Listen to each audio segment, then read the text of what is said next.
Bonjour les amis, bienvenue dans le petit atelier pour ce troisième tutoriel. Qu'est-ce qui fait qu'on entre dans un dessin ou qu'on n'y entre pas? Alors, comme moi, comme tous les gens qui aiment le dessin et la peinture, vous avez certainement été dans des galeries, des musées, des expositions, et vous avez vu qu'il y a des dessins ou des tableaux dans lesquels vous y entrez comme on entre dans un film, que vous y entrez tellement que vous en oubliez presque votre propre réalité. Alors, c'est un truc assez simple, c'est que ce dessin ou cette peinture a une certaine profondeur.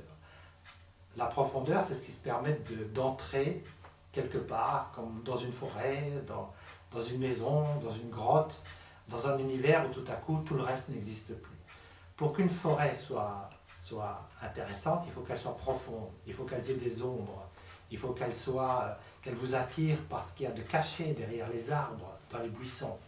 C'est un peu ce principe-là qu'on va découvrir ici. Qu'est-ce qui fait qu'on entre dans un dessin? Eh bien, ce sont les ombres et les volumes. Une ombre, cela étant, pour qu'elle soit juste, elle doit être calculée. Malheureusement, il faut la calculer. Si l'ombre n'est pas calculée, il va créer ceci que l'œil, inconsciemment, ne va pas valider la réalité de ce qu'il va voir. Si l'ombre n'est pas juste, l'œil ne va pas accepter l'image et n'entrera pas dans l'image. Bon, si vous voyez par exemple des peintures de Van Gogh, qui pourtant apparemment pourrait être considéré comme un peintre assez spécial, pas trop près de la réalité, eh bien détrompez-vous.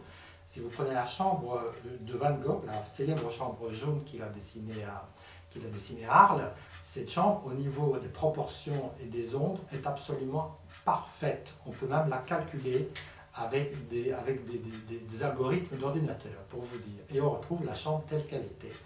Alors, on va apprendre dans ce tutoriel, ce sera un peu technique, mais ça vaut la peine parce que vous verrez que le résultat est assez étonnant. On va apprendre comment faire les ombres pour qu'elles soient justes, comment dessiner les ombres pour qu'elles soient justes. Alors, on va commencer, si vous voulez bien, par un exemple tout simple, qui est une ligne droite. Donc, comment dessiner l'ombre d'une ligne droite? On va commencer donc par un exemple tout simple. On va imaginer un piquet. Un piquet, c'est droit. Évidemment, il y a une épaisseur, mais ici, on ne prendra pas en compte l'épaisseur. Donc, imaginons un piquet. Et pour pouvoir le situer, on va mettre un horizon. C'est très important, l'horizon. Je vais dessiner avec une latte pour avoir plus de précision. Donc, je dessine mon horizon, le piquet. Voilà. Alors, pour avoir de l'ombre, il faut une source lumineuse. On va mettre une source lumineuse ici. On va mettre un beau soleil qui brille. Voilà. Donc imaginons un piquet dans un champ avec un soleil. Comment mesurer l'ombre de ce piquet? Évidemment, on serait tenté de mettre l'ombre n'importe comment. On dit, tiens, je vais mettre l'ombre comme ça. Ou bien, je vais mettre l'ombre ici comme ça. On serait tenté de faire un peu... Eh bien, vous allez voir qu'en fait, on ne peut pas faire n'importe quoi sur l'ombre. En fait, il faut considérer plusieurs choses quand on veut faire une ombre. Il faut considérer le sommet du piquet, qu'on va appeler A. Il faut considérer la base du piquet, qu'on va appeler A', vous voulez bien. Et il faut considérer le point lumineux, qu'on va appeler PL, pour dire point lumineux. Et alors, il y a autre chose qui va intervenir aussi, c'est le point de chute. Alors, vous savez que quand le soleil tombe et est caché par l'horizon, il n'y a plus de lumière. Donc, on va chercher exactement son point de chute et on va faire descendre une perpendiculaire pour voir où il va perdre sa lumière. Voilà. Alors, c'est très important parce qu'à partir de ça, on va pouvoir établir l'ombre du piquet. Alors, il faut rejoindre, pour avoir l'ombre exacte, il faut rejoindre le point lumineux au point A. Je prends la latte, je fais un dessin, je fais une ligne, pardon. Voilà. Il faut rejoindre le point de chute à la base du piquet. Et à l'intersection, on a là où finit l'ombre. Donc si je veux dessiner mon piquet, l'horizon, le piquet et l'ombre est ici. Voilà. Ça, c'est l'ombre exacte. Vous voyez qu'elle ne correspond pas du tout aux ombres qui sont là. Ce que je dis, c'est que c'est très important d'avoir la bonne ombre, pour la bonne et simple raison que si vous mettez une ombre n'importe où, l'œil n'entrera pas dans votre dessin, parce qu'il ne va pas valider l'exactitude de l'ombre. Évidemment, dans la réalité, il n'y a pas que des objets, des lignes, des fils et des piquets. Il y a aussi des volumes, toutes sortes de volumes, des cubes, des sphères, des cônes, des silhouettes, des personnes, des arbres, des choses très complexes. Mais ce qu'on va comprendre assez vite ici, c'est que tous les objets complexes qui sont dans la réalité, au fait, sont sur base de 4 volumes. Si on a bien compris l'ombre et les volumes, et le dessin des volumes de ces volumes-là, on aura compris, on pourra faire tout ce qu'on voudra après. Et c'est ça l'avantage de bien connaître les ombres et les volumes. Les 4 volumes de base, c'est simple, ils sont le volume le plus simple, le cube, puis il y a le cylindre, ensuite il y a le cône et ensuite il y a la sphère. Ce sont les 4 volumes de base. Pour ce tutoriel, nous allons nous concentrer sur le cube. Après ça, les autres tutoriels sont plus faciles à comprendre aussi et on va porter un gros intérêt sur le cube. On va commencer ici. Il y a une chose que je dois préciser, c'est que la lumière, par rapport à un volume, peut être devant le volume ou derrière le volume. C'est-à-dire que si vous avez le soleil derrière un objet, il est évident que l'ombre viendra vers vous. Par contre, si le soleil est derrière vous, il tapera sur l'objet et l'ombre sera derrière l'objet. Donc ici, on va faire simple, on va reprendre l'idée du soleil qui se trouve derrière l'objet, ce qui fait que l'ombre va apparaître devant. Alors, on refait le même procédé, c'est-à-dire, cette fois-ci, je ne vais plus utiliser la règle, parce que ce sera plus évident à comprendre. Donc, je vais réutiliser les mêmes principes. Je vais dessiner un cube. Je dessine un cube. Voilà. Je dessine un cube. Pareil, je dessine l'horizon. Et je dessine un point lumineux que je mets ici, qui peut être le soleil ou une ampoule si on est architecte, mais en tout cas, c'est un point lumineux multidirectionnel, c'est-à-'dire qu'il va dans toutes les dimensions. Pareil, je vais de nouveau dessiner les sommets et les bases, donc je fais A, A', B, B', ici j'ai un peu dépassé, voilà. B', C, C'. Je ne tiens pas compte de cet angle-ci. Pourquoi je ne tiens pas compte de cet angle-ci? Parce que le soleil venant de derrière, il va taper directement sur cet angle et cet angle ne va pas créer d'ombre. Donc on ne s'en occupe pas. Vous allez comprendre assez vite. De nouveau, je dessine le point de chute. Je le fais sans règle, ce sera plus facile. Je dessine le point de chute, c'est-à-dire là où le soleil, s'il tombe, il ne donne plus de lumière. Je le mets ici, que je nomme point de chute. Je refais exactement le même procédé que pour le piqué. Je rejoins le point lumineux, je prends son centre, je rejoins le point lumineux aux bases.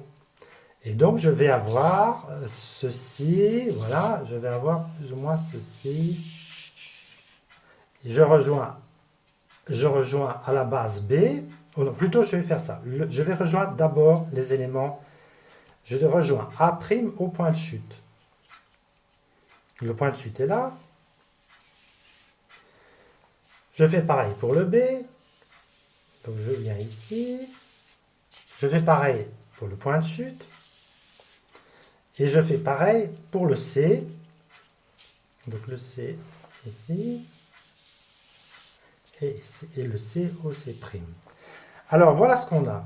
On a les points d'intersection qui sont les points d'ombre, c'est-à-dire là où le soleil vient impacter sur le cube de façon à ce qu'il crée une ombre. Et je crée les ombres ici. Voilà. Je crée les ombres là. Et on va dessiner les ombres qui sont assez faciles. Il suffit de rejoindre les hauts. Et on a l'ombre du cube. que je vais dessiner. Voilà, que je vais dessiner au fusain. Le fusain, c'est assez intéressant, c'est qu'on peut faire facilement. Voilà, voilà, voilà. Et donc, si vous voyez, vous avez l'ombre du cube. Maintenant, qu'est-ce qui se passe? Si cette face-ci donne de l'ombre, c'est que cette face-ci, naturellement, n'est pas éclairée. Si elle n'est pas éclairée, c'est qu'elle est plus sombre que les autres. Le toit est très fortement éclairé par le soleil. Ça, cette zone-ci est la zone qui est située le plus à l'ombre. Donc, je l'assombris également. Voilà. Voilà. Cette zone-ci est légèrement moins éclairée, on pourrait dire, parce que le soleil rase quand même un petit peu et l'ombre est moins forte. On constate que l'ombre est moins forte quand elle prend moins de superficie. Du coup, je vais l'assombrir, mais beaucoup moins. Je vais mettre beaucoup moins de lumière, d'ombre. Voilà. Et donc, on a le cube avec son ombre exactement comme elle est. Alors, qu'est-ce qui se passe? Imaginons qu'un autre cube se trouve cette fois-ci non plus à gauche du point lumineux, mais qui se trouve à droite. On verra que, naturellement, l'ombre n'ira plus de ce côté-là, mais ira vers un autre côté. Mais il faut la mesurer convenablement. En imaginant que c'est le même point lumineux, il faut avoir exactement la même disposition. Je dessine un autre cube ici. Imaginons un architecte représenterait par exemple un espace d'habitation, un espace urbain, ou bien qu'un peintre veut dessiner un paysage vu de haut. Voilà, on va dessiner le cube, ici, et on va refaire de nouveau, on va de nouveau mesurer. De nouveau, on prend les points A', B, B ici, B'. Je répète que ici, ce n'est pas nécessaire parce que le soleil tapant dessus, ce point-là ne fera pas d'ombre. C'est C'. On va recommencer. Le point de chute est le même puisque le soleil est le même, je ne l'ai pas changé. On va y aller. On va commencer par rejoindre A.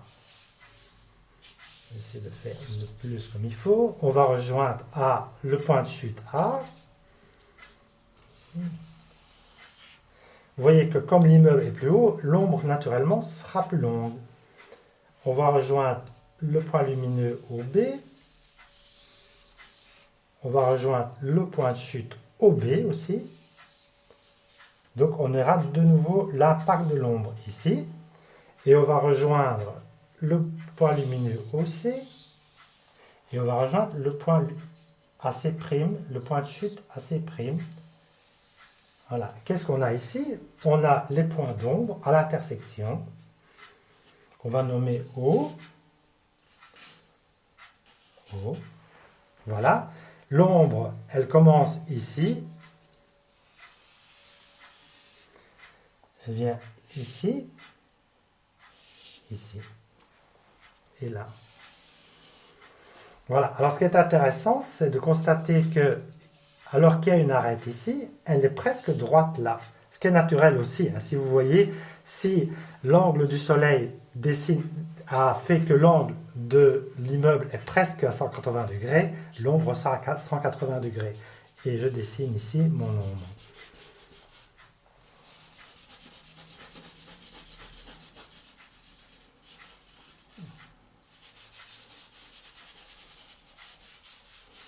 Voilà, idem ici, on va donner, cette ombre-ci sera la plus forte, ici c'est ici que, donc cette partie-ci du cube sera excessivement foncée, et celle-ci la sera un peu moins, donc je mets un peu moins de fusain. Voilà, et donc j'ai mon ombre qui correspond à l'immeuble. Et là, on peut évidemment mettre les deux volumes dans le même espace, dans le même tableau, puisqu'ils se correspondent tous les deux avec le soleil qui est là. Alors, que se passe-t-il maintenant? Je mets notre feuille. Que se passe-t-il maintenant si le point lumineux ne se trouve plus derrière le volume, mais qui se trouve devant? Alors vous imaginez un point lumineux, un objet, le point lumineux est devant. Automatiquement, l'ombre se projetera derrière le volume et non plus devant, comme dans les dessins précédents. Comment calculer dans ce cas une ombre qui vient de devant, c'est-à-dire quand le point lumineux est devant et que l'ombre est projetée derrière, comment la calculer? Eh bien, nous allons voir maintenant. Donc je reprends de nouveau le même principe que tout à l'heure. La ligne d'horizon, le point lumineux, je dessine un cube, puisqu'on est dans les cubes,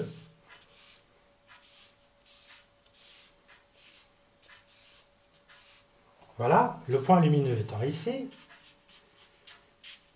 au soleil,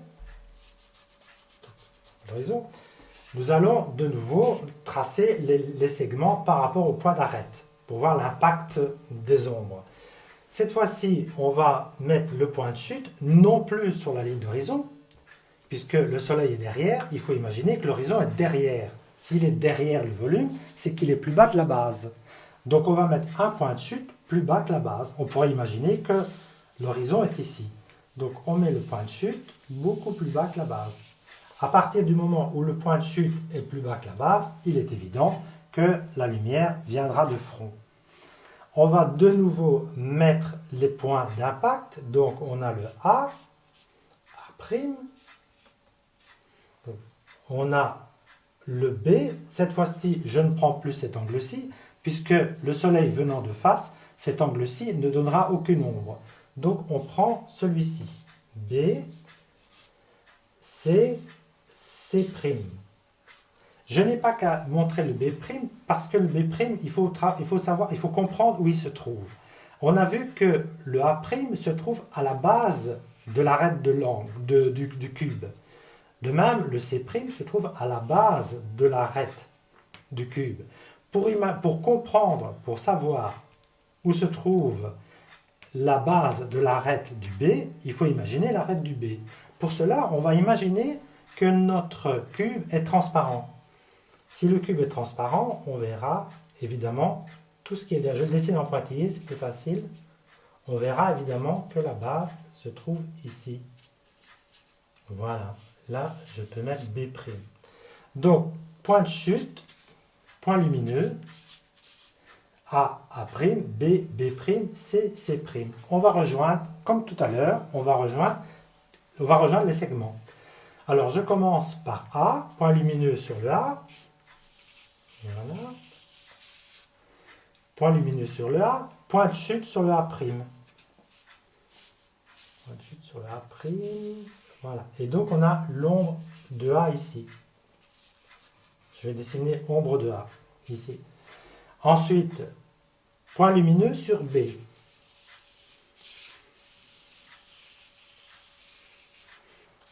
Point de chute sur B' qui est ici.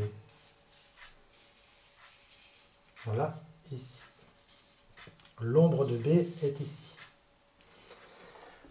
Point lumineux sur le C.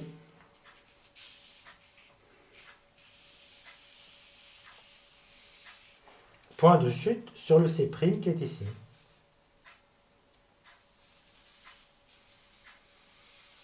Voilà. On rejoint les ombres. Donc on a une ombre ici, on a une ombre là et on a une ombre ici. Cet angle-là ne va pas être vu puisqu'il est derrière le cube. Donc on ne s'en occupe pas. Par contre, même si on ne voit pas le point d'ombre ici, il va nous être nécessaire parce qu'il permettra d'identifier quelle est la direction du segment qui se trouve ici. Et donc le segment se trouvera ici, puisqu'en fait je l'imagine qui correspond à ici. Voilà. Donc le C est ici. Ici, on aura une petite ombre qui sera seulement ceci. Voilà. Voilà.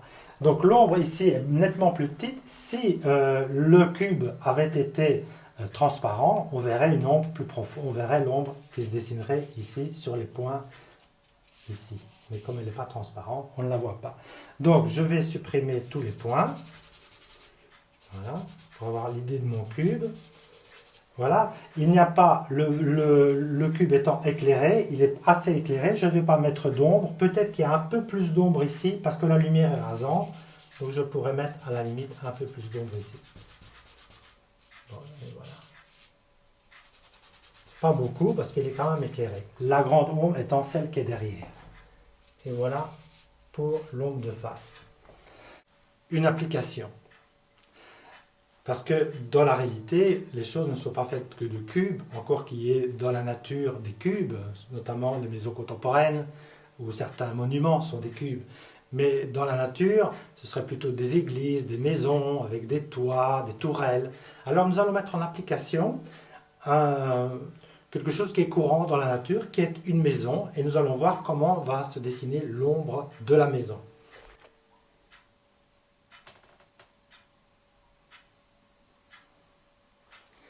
Alors voilà, on va de nouveau créer un horizon. C'est toujours important de créer l'horizon parce que ça stabilise le dessin.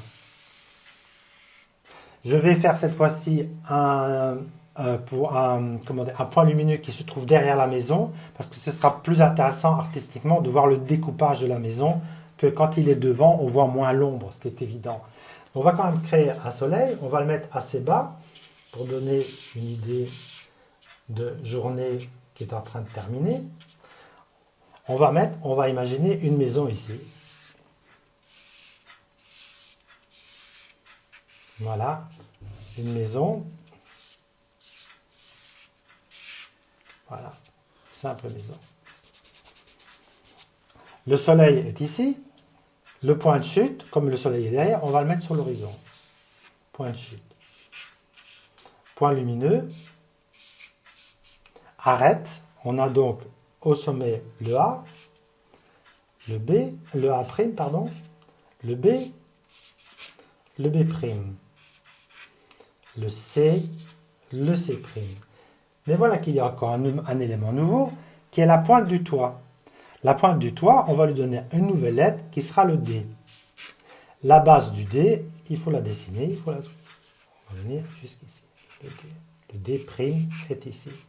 Donc on a la maison avec tous les éléments, on n'a plus qu'à les rejoindre. On va rejoindre le point lumineux au A. On va rejoindre le point de chute au A'. Il vaut mieux toujours procéder d'abord par les A, puis par le B. Et voilà notre point d'ombre du A. On va dessiner le point lumineux au B, à la base du B, pardon, et le point de chute au B'.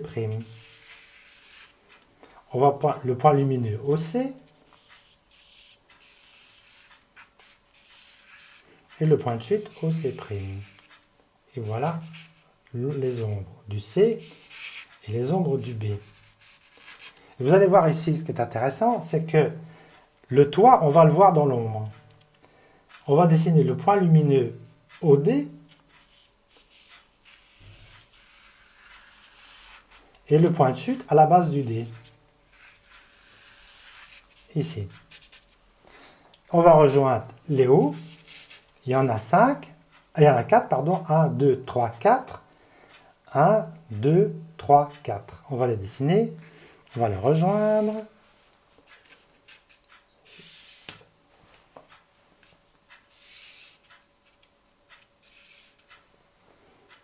Et voilà. L'ombre commence ici. Et on a la maison. On va dessiner l'ombre de la maison.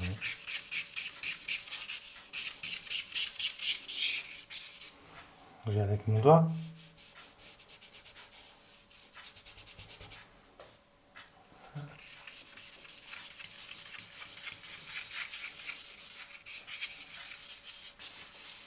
Et on a un beau soleil couchant qui évidemment va rallonger très fort l'ombre de la maison. Plus le soleil sera haut, moins il sera couchant. On sait bien qu'un soleil couchant est plus bas de l'horizon. On a l'ombre de la maison. Maintenant, on va commencer à s'amuser à dessiner des ombres sur la maison. Il est évident que la face la plus cachée du soleil, qui est celle-ci, sera la plus sombre. Donc on va l'assombrir. Pas mal. Cette fois-ci, elle a très peu d'ombre. On va quand même lui mettre un petit peu d'ombre avec ce qui reste sur le doigt de charbon. Voilà. On va redonner peut-être un petit coup ici pour bien faire la différence.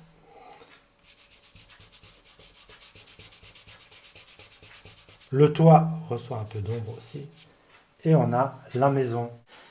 Donc regardez, prenez des photos, reproduisez les photos en dessin. Amusez-vous aussi à calculer avec une règle, tiens, où sont les points d'incidence ici et là. Par exemple aussi, je suis sûr que vous allez faire d'autres découvertes, même celles qu'on n'a pas dites ici, et que vous allez apprendre par vous-même. Que se passe-t-il? Par exemple, voilà un problème très intéressant, quand il n'y a pas un point lumineux, mais qu'il y en a deux. Imaginez un volume sur une table et qu'il y a une fenêtre à droite et une fenêtre à gauche. Imaginez qu'en plus, il peut y avoir une lucarne au-dessus. Donc ça veut dire qu'il y aura trois ombres, etc., etc. Le problème des volumes et des ombres, à partir du moment où on connaît les incidences, on commence vraiment à s'amuser beaucoup. Parce que c'est une complexité très accessible et sans limite et très agréable à découvrir. Alors voilà, donc je vous invite à vous amuser en quelque sorte le plus possible. Et si vous avez des questions, n'hésitez pas à les mettre en dessous dans les commentaires. Moi, je me ferai une joie de vous répondre. À très bientôt. Au revoir.